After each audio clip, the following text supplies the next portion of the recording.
Hello दोस्तों, मैं आपका दोस्त। आज मैं आपके लिए लेके आया हूँ बेसिक कॉन्सेप्ट एक बायोलॉजी का। ठीक है, यदि आपको 11th-12th का बायोलॉजी जानना है तो इसके ये जो कुछ बेसिक चीज़ें हैं जो आपको पहले से पता होनी चाहिए। तो चलिए हम लोग शुरू करते हैं। ठीक है, तो शुरू करते हैं। तो सबसे पहले हम लोग समझते हैं जीव। जीव में तुम्हारा कौन कौन आ जाएगा? जीव में आपका सब आ जाएगा। जीव में आपका ये सब आ जाएगा, ये जो है नाम, ये सारे आ जाएंगे आपके जीव में। जैसे कि प्लांट, पौधे, एनिमल, जानवर, बैक्टीरिया, फंजाई या फफूंद, ये सब किस में आ जाते हैं? जीव में आ जाते हैं। ठीक है, तो ये जो जीव है किससे बने हुए होते हैं? ये जीव किसके बने हुए होते हैं? ये जीव आपके कोशिका के बने हुए होते हैं। ठीक है, तो ये कोशिका है, होता क्या है? तो कोशिका क्या होता है? तो कोशिका आपका जीवों की संरचनात्मक एवं क्रियात्मक इकाई क्या कहलाती है? सेल या कोशिका कहलाती है। यहाँ पे मेरा एनिमल सेल के बारे में दिया हुआ है, जैसे कि ये एनिमल सेल है। ठीक, ये एनिमल सेल के बारे में दिया हुआ है।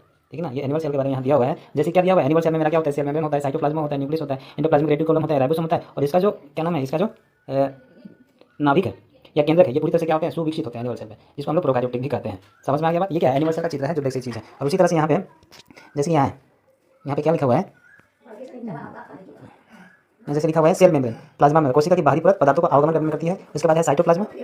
साइटोप्लाज्म क्या करता है? ये जेली जैसा पदार्थ होता है, सभी अंगों इसी भाग में पाया जाता है। उसके बाद क्या है? न्यूक्लियस है, जो कहाँ रहता है? जिसको हम लोग केंद्र कहते हैं। ये कंट्रोल सेंटर ऑफ सेल है, जो डीएनए में पाया जाता है। उसके बाद एंडोप्लाज्मिक रेटिकुलम, ये पदार्थों का परिवहन करता है। उसके बाद राइबोसोम है, जो प्रोटीन को बनाने में मदद करता है। उसी तरह से यहाँ आपका क्या है? प्लांट सेल है। क्या है? Plant cell. प्लांट सेल में वही सब रहेगा। यहाँ का क्या है? एक्स्ट्रा में आपका क्या होगा? हरित लवक पाया जाएगा, उस कोशिका भित्ति पाया जाएगा। समझ में आ गया? अतिरिक्त संरचना इसमें पाई जाती है। क्या क्या अतिरिक्त संरचना है? आपका कोशिका भित्ति, जो कठोर बाहरी सुरक्षा प्रदान करता है। उसके बाद है क्लोरोप्लास्ट, जो हरित लवक होता है। ठीक, जो हरा रंग और प्रकाश संश्लेषण का कार्य करता है। बात समझ में आ गया? और ये जो मेरा पास नाभिक था ना, तो नाभिक में आपका क्या होता है? अनुवांशिक पदार्थ होता है। ठीक है, अनुवांशिक पदार्थ होता है जो न्यूक्लिक अम्ल यहाँ पे होता है नाभिक में। तो उसी न्यूक्लिक अम्ल होता है। तो न्यूक्लिक अम्ल में तुम्हारा क्या क्या पाया जाएगा? न्यूक्लिक अम्ल में आपका पाया जाएगा डीएनए और आरएनए आपका पाया जाएगा। ठीक है, डीएनए और आरएनए। तो डीएनए आधा से ज़्यादा जंतु में क्या पाया जाता है? डीएनए पाया जाता है। डीएनए अनुवांशिक पदार्थों को ले जाने का काम करता है। और आरएनए जो है ना, वायरस में पाया जाता है।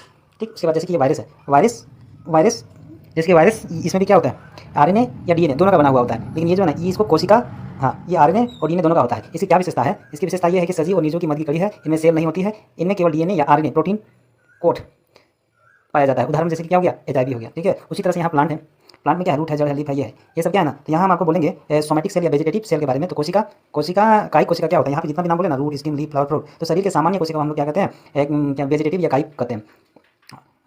ठीक है, जो द्विगुणित होता है, डिप्लॉइड होता है। बात समझ में आ गया? उसी तरह से जो गेमेट है, ये क्या है? रिप्रोडक्टिव सेल है, जिसमें शुक्राणु, अंडाणु, गेमेट होते हैं, ये हैप्लॉइड होते हैं। ठीक, इसमें n बराबर 23 होता है। मनुष्य में कुल गुणसूत्रों की संख्या कितनी होती है? 23, अर्थात जोड़े में ये होते हैं। एल्गी क्या होता है? ये मुख्य शरीर प्रायः हैप्लॉइड के होते हैं, गेमेट भी हैप्लॉइड के होते हैं। ये इंपॉर्टेंट है। जैसे कि हम लोग बोले काया, क्या कायिक शरीर किसकी होती है? 2n का द्विगुणित होती है। लेकिन एल्गी में क्या है? ये एल्गी में आपका हैप्लॉइड है उसका शरीर, और गेमेट भी आपका हैप्लॉइड है। ठीक है, इंपॉर्टेंट टर्म्स में आपका क्या हो जाएगा? सेल, कोशिका,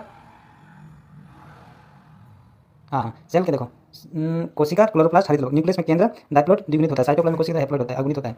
सेल वॉल, कोशिका भित्ति, ये गेमेट होते हैं, और मीनिंग में युग्मक हो गया।